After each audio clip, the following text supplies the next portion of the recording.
What's up, guys? Welcome to the Chess Giant. This is Solomon Riddell, and in today's video we got a fantastic game back in 03 by Super GM Wayne View. He went with the Hippo, and White tried to destroy it immediately, but with some good defensive chess, View proved the Hippo to be no easy win for White. White cannot just throw pieces at the Hippo and expect it to fall apart. In fact, much of the time, if White plays too aggressively against the Hippo early on, it's actually going to be Black with the upper hand, as we're going to see in this game. Here White starts off with the move d4, and we now see e6 followed by e4, transposing into the French defense. But here we don't see a normal French defense system, as we see this move of b6 followed by fianchettoing the light squared bishop, putting some immediate pressure on White's center. And here, following this move of bishop d3, we now see d6 followed by tucking this knight right behind that d6 pawn.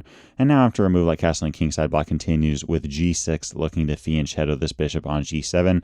Much of the time here, if you're playing with Black, you're going to see White play a move like rook e1 or h3 or queen e2, just a solid but somewhat quiet move. But here from White, we see the very active move of bishop g5. And if you've been playing the Hippo for a while, you've probably seen this at some point. You play this move g6, and all of a sudden White just throws this bishop into g5. I do not recommend playing bishop e7. You already played this move of g6, and you're wanting to fianchetto this bishop. Don't just trade off the bishops and then have weak dark squares for the rest of the game, but instead just continue with your normal plan. Just play this move of knight e7. You were going to play knight e7 anyways. This knight is pinned, but it's really not a big deal at all. In fact, the very next move, after e5, for example, which is what was played, we can simply play this move of h6, attacking this bishop on g5. Whole idea being, if this bishop goes back to a square like f4 or e3, I mean, this bishop kind of just went to g5 for no reason. And if a move like bishop h4 is played, we can always continue to just naturally develop our pieces with g5 ideas in the future, kicking this bishop back to g3, which again is a common theme, playing h6 followed by g5 in the Hippo. So really White is offering Black a ton of tempo there if this bishop runs away, no matter where it goes. So we see this move of bishop f6. Again, we may be tempted to play a move here like rook g8. I mean, White here is playing very aggressively, just throwing this bishop into our somewhat underdeveloped position, but we can simply just take this bishop off the board. And sure, after e takes f6, this pawn is somewhat annoying. I mean, this pawn is attacking our knight, and as well this square on g7, but at the same time, this pawn is a weakness for White. And here View realizes this and continues with this move of knight g8, just bringing this knight right back to its starting square, and now forming a double attack against this pawn on f6. There's simply no reason for White to try to hang on to this pawn. It's simply not possible. What White needs to do is try to break open this position, because if White just starts playing passive chess, h3, queen d2, etc., we're simply going to be up a pawn, and White's going to have nothing to show for it. So here White, out of desperation, starts throwing everything they got at the Black camp, starting out with this move of d5. Here from Black, we see this move of queen takes f6, and I actually think that this offers us a pretty important lesson, and that is when you're underdeveloped. When your opponent has more development than you do, do not break open the position. When you're playing defensive chess, do not open the position. For example, in this position, if we play something like e takes d5, this gives us no advantage. Sure, we got a pawn, but for what cost? Here White plays this move of bishop b5 with check, and here if we don't want to just give up our bishop or give up a queen, we got to play this move of c6, in which case White now plays rook e1, forcing us to give up a minor piece, or play this move of king d7, in which case this queen flies out of nowhere. Queen takes d5, looking at knight e5 check ideas. Queen takes f7. As you guys can see, in a position like this, there is simply no good reason for us to break open this game. So you always see this move of d5 from White, but here Black knows better than to break open this game, because this king has very little to no protection. So we see this move of queen takes f6. This move was also important instead of taking back with the knight, because now against bishop b5 with check, this king has an escape square on d8, and that's exactly what we see. White now continues with this move of rook e1, and this next move from you was actually the most impressive in the game, in my opinion, and that is this move of bishop g7. Many of you are probably wondering, how on earth is bishop g7 an impressive move? But I think many players, including myself, would be very tempted to play this move of e5. I'm being honest, if I had this game in a tournament setting, I would probably play e5, trying to close the position up. And in general, this is a very good idea to try to close positions, but the priority here should really be trying to develop our back rank pieces, and e5 doesn't close things up as much as we may think. White always has this idea of knight d4 eyeing this square of c6. And if we take this knight, this rook comes all the way down to e8, and we just lost the game at move 15. But notice here, following this move of e5, which we're currently analyzing, white doesn't even have to play this move right away, probably because of this move knight e7, eyeing that c6 square. White here could just continue with a move like a4, right? Trying to expand on the queen side of the board, play a move like a5, putting pressure on b6, looking at a6 options. And if we try to stop this with a5, bishop c6 is played. I mean, white here is just finding a way to get themselves in the black territory. We're very underdeveloped. And here, if we play a move like rook b8 or even king c8, in either case, now a move like knight d4 is very strong.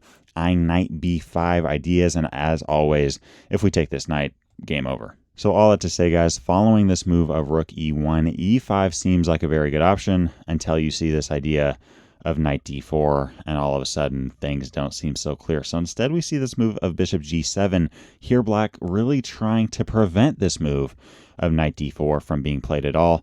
And now white continues with very logical chess, trying to break this game open with d takes e6. And here again, black playing very good defensive chess, not taking this pawn back because of knight e4, and we're going to be under great attack.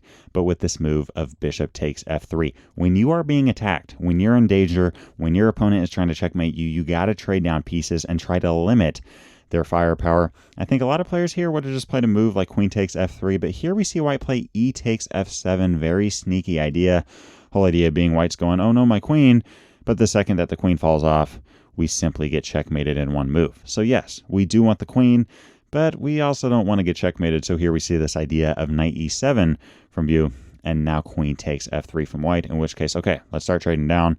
And now in this position, we actually see bishop takes c3. Many may wonder, why on earth would a super GM player like this simply give up their bishop for that knight on c3, which wasn't super active.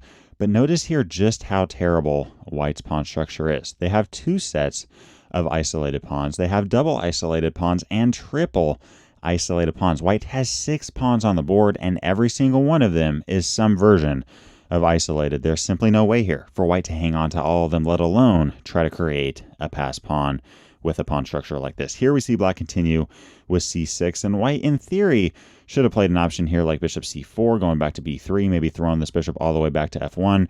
But in a situation like that, we as black are now going to go up a pawn, simply winning this pawn on f7. By the way, notice that bishop c4, we have d5, disconnecting the bishop from that pass pawn, only one square away from promotion, simply snatching that pawn off.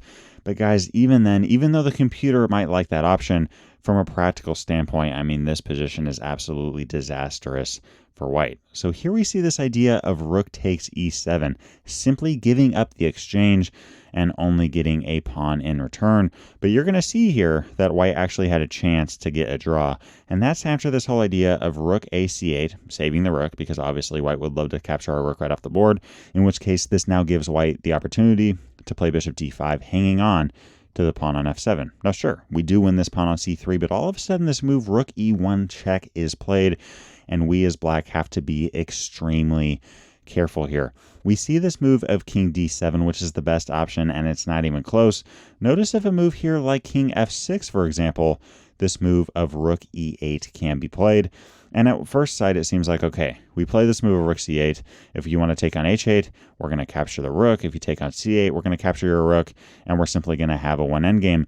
But here this move of rook g8 is played, and this rook is not just protected by the pawn on f7, but also this bishop on d5. And if we play a move like king e5 here, trying to attack the bishop, c4 is played, hanging on to the bishop. And how as black do we make progress here? I mean, the moment that we ever try to play a move like rook h7 and take the pawn on f7, okay, white says thank you for the rook on c8, and vice versa. If we play a move like rook c7, thank you for the rook on h8. As always, this bishop on d5 is going to be very well defended. And here, if we ever take the rook on g8, now white simply promotes with a protected queen. We snatch the queen off, but now we're simply down a full minor piece, and we just lost ourselves this one. So y'all, in this position, white would have loved to get this whole rook e8 followed by rook g8 idea. If white can get their rook here on g8, they're simply going to have a drawn game, as black cannot make any progress there without simply getting a lost position. So here we see this move of king d7. We do not want this rook on g8, so we got to prevent it from coming to e8 in the first place. We now see white continue with this move of bishop e6 with check, in which, okay, we're going to play king d8, really making sure that we have a hold on that E8 square. And now following bishop d5, we're going to bring our rook to c5, and now this move of b5, putting pressure on c4, putting pressure on the bishop. Notice if white wants to take our pawn, that's okay. We'll simply win the piece in return. And now following this move of rook b1 from white, black goes, you know what? I'm just going to give you this pawn on b5. I'm just going to continue with king e7, give you that pawn back, and then play this move rook c8. It is hunting season when it comes for pawns. Yes, white is currently even in material, but there's simply no way that white's going to be able to hang on to everything. After this move of a4, white expanding on the queen side, we see rook c1 with check, followed by rook a1. And white could have played a move here, like bishop b3, trying to hang on to everything, but this minor piece is simply overloaded, and we see this with the idea of rook a3. Now the bishop has to make a choice. Do you want to give up the pawn on a4? Do you want to give up this pawn on f7? Or do you just want to die yourself, right? So this bishop has to give away something, and we're simply going to win a pawn no matter what's played. So again, following this move of rook a1, white doesn't even try to hang on to everything, but just continues here with king g3, in which case we now play rook takes a4, really limiting the activity of this king, not even allowing it to go past the third rank. And now white continues with bishop c6, in which case we see rook b4, and now white playing bishop e8. Here white has successfully held on to the pawn on f7, but now as black, we simply have a rook, which is really containing this king on g3. And you know what they say, past pawns must be pushed. In fact, a move like d5 here would have been good, but why not play this move of g5 first, preventing f4 from being played, and then playing this move of d5. Here, black just trying to limit any kind of activity or any kind of chances that white can have here with a pawn push. I mean, this is really one of the weaknesses of having isolated or double isolated pawns. These pawns simply have no support when trying to expand up the board, and it's extremely easy to stop them. This king tries to get in the way of this pawn, trying to help out a little bit from this pawn getting pushed down the board. But okay, you want to bring your king over here? Let's play rook h4, slide to the left a little bit, attack that pawn on h2, and the second you bring your king back, all right, we're going to play d4, and this king simply cannot hold on to everything. This bishop on e8 is simply overloaded, unless obviously it just wants to give up this pawn on f7. So we see this move of f4. I honestly just think that this was a desperation play from white, thinking that maybe if a move like pawn takes on f4, this king could somehow get in the action. But no matter how you slice this one up, I mean, white's simply losing. We see rook takes f4, and after this move of f3, we see black continue with d3 and following king f2 g4, looking to simply capture this pawn on f3. And here white resigned the game. Great game from black, great defensive prowess, really responding against white's threats with just playing natural developmental moves. In fact, let's go back to the beginning of the game really quickly just to do a quick summary, all the way back to this move of bishop g5. White here trying to get ahead of the action, trying to get us to play a move like bishop e7, which would completely weaken our dark squares for the rest of this game. So instead, we just see this move of knight e7. We're just going to play normal Hippo chess. If you ever want to take our knight on e7, we can just capture back with our queen and then continue with bishop g7. And we got a normal game with a bishop pair. In that instance, here white continues with e5, and here black doesn't freak out. We don't see a move like pawn takes e5, but simply this move of h6, attacking the bishop. And now against bishop f6, again, no need to panic. The Hippo is extremely solid. We don't got to play something like rook g8 and ruin our chances of ever castling kingside, but instead we can just continue by taking that bishop off the board and then seeing this pawn as a weakness more than anything. Knight g8, the very next move, capturing off this pawn, again, not breaking things open, giving this king an escape square on d8. And after this move of king sliding over to the right, we don't see e5 because of potential knight d4 ideas, but this very impressive move of bishop g7. And at this point, we now see the end in sight. White tries to capture on e6, but okay, let's start trading down. We see e takes f7 with rook e8 check ideas, but knight e7 is played, and at this point, okay, we take the queen, we take the knight, and now we see white with 6 isolated pawns, and they simply can't hold on to all of them. Thanks for watching, and thank you especially to all of you engaging on Patreon. Your donations are helping the Chess Giant team create more and better chess content. If you want to learn more about the extras that you can unlock by subscribing at one of our Patreon tiers, hit up the link in the description. If you'd like to learn the theory behind the Hippopotamus Defense, click that video to the left. If you'd like to see our entire Hippopotamus Defense playlist, click that playlist to the right. Leave a comment down below to let me know what other videos you'd like to see covered on this channel. And as always, I appreciate you guys. Thanks for watching. Peace.